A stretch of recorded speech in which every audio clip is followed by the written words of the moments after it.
হুজুর শুনেন, আপনাকে না পাঞ্জাবিতে অনেক কিউট লাগে। মন চায় প্রেম না করে বিয়ে করে ফেলি। এই ওয়েট, এরা নাকি মাদ্রাসার মেয়ে, আই মিন ছাত্রী।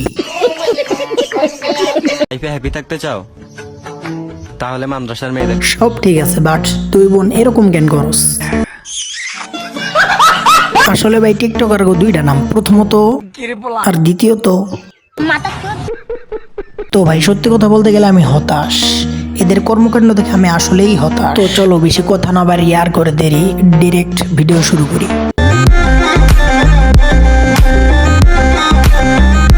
হ্যালো ভাই ব্রাদার, আসসালামু আলাইকুম। This is Himel, dark Himel. Welcome to dark হিমেল।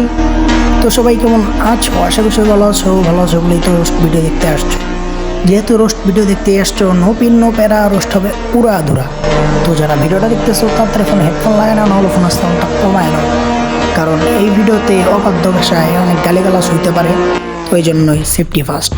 তো চলো বেশি কথা না বেরিয়ে আর করে দেরি, ডিরেক্ট ভিডিও শুরু করি।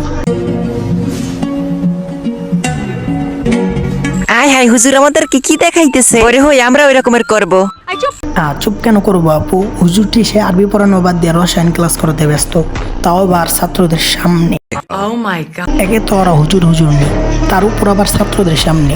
কেমনে ভাই কেমনে ওরা ছাত্রছাত্রীদের সামনে এরকম করে? তাহলে গোপনে কি করে আল্লাহ ভালো জানে। মানে ভাই এদের মতো কিছু বোকাচোদাদের কারণে বাংলাদেশের হুজুরদের নাম খারাপ হয়েছে। দোষ করে একজন, কিন্তু নাম খারাপ হয় সবার। শুরু করো বন্ধু, আমি চাই আমরা দুজন একসাথে জান্নাতে।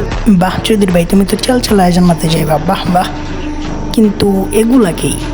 বান্ধবীদের নিয়া সত্যি কইরা কোনা তোমার হইছে নে বিয়া কন্যা গো। আসলে ভাই এরা হলো মাদ্রাসার ছাত্র, এরা আবার টিকটক করে, টিকটকের আইসা নিজের আবার হুজুর দাবি করে। বাট শুধু টুপি আর পাঞ্জাবি পরলেই হুজুর হওয়া যায় না। হালাল টিকটক ভিডিও 1 সেকেন্ড। বোন আমরা হুজুর মানুষ, প্রেমে পড়ি না, যদি একবার পড়ে যাই তাইলে বিয়া ছাড়া কাম সারি না।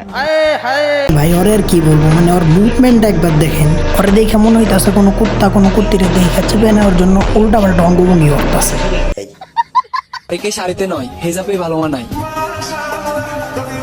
আপনারা শুধু এই মেয়েটার অঙ্গভঙ্গি দেখেন, এই মেয়েটার যে শয়তানে ধরছে এটা আপনার 100% শিওর। মানে ভাই রিয়েল লাইফে যদি কোনো সময় শয়তান দেখার ইচ্ছা থাকে, তাহলে এই মেয়েটাকে দেখে শয়তান দেখার ইচ্ছাটা পূরণ করতে পারেন।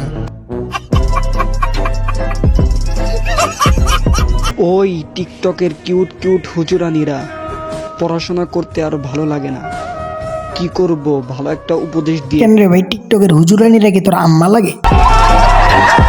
তোর উপদেশ লাগবে, তুই তোর হুজুরের কাছে যা। তুই তোর হুজুরের কাছে না যায় টিকটকের হুজুরানিদের কাছে উপদেশটা আসবে। তিনি বালিশ আবিষ্কার করেছেন, তিনি মহান। ফুল বালিশকে দিয়েছে বউয়ের। কিরে ভাই এগুলো আবার কোন মাদ্রাসায় শেখানো? ওদের বাবা মা পাঠাইছে মাদ্রাসায় পড়ালেখা করার জন্য, যাতে পড়ালেখা করে ওরা ওদের বাপ মাকে জান্নাতে নিয়ে যায়। তারা ওরা জান্নাতে যাওয়ার জন্য টিকটক করতে আসে। এই কোরআন হাতে নিয়ে বলতেছি, আমার এই ভিডিওতে যে 3টি কপি লিংক করে ভিডিওটি 5 জনের কাছে শেয়ার করবে, আমি তাহার সকল ভিডিওতে গিয়ে সাপোর্ট দিয়ে আসবো। মানে ভাই এই বোকাচোদারে আমি কি আর বলবো, কয়েকটা লাইক ভিউসের জন্য এই বোকাচোদায় কোরআন শরীফ হাতে নিয়ে ভিডিও করতে। সোজা কথায় বলতে গেলে ধর্ম বেঁচে খাইতে। মানে ভাই একটা মাদ্রাসার ছাত্র কেমনে এগুলো কাজ করতে পারে? কোরআন শরীফ নিয়ে ভিডিও বানাতে গিয়ে ওর হৃদয় কি একবারও বাজলো? কোরআন নিয়ে ভিডিও বানাতে ওর বিবেক কি একবারও বাধা দিল না? ও সরি, আমি তো ভুলেই গেছিলাম যে ও একটা টিকটকার, আর টিকটকারদের বুদ্ধি মাথায় না পাছায় থাকে। বুদ্ধি পাছায় আছে বলেই তো এরকম কাজ করতে পারতো। ওর বুদ্ধি যদি আসলে মাথায় থাকতো তাহলে তো এরকম কাজ করতে পারতো। আসলে ভাই ওর নিয়ে ভিডিও বানাইতে আমার নিজের বমি আইতেছে একটু। তো আজকে ভিডিওটা এই পর্যন্তই। তো ভিডিওটা কেমন হয়েছে কমেন্টে জানাই দিন। ভিডিওটা ভালো লাগলে একটা লাইক করে দিন। নেক্সট কাকে নিয়ে ভিডিও চান কমেন্টে জানাই দিন। তো আমি এখানে বিদায় নিচ্ছি, খোদা হাফেজ।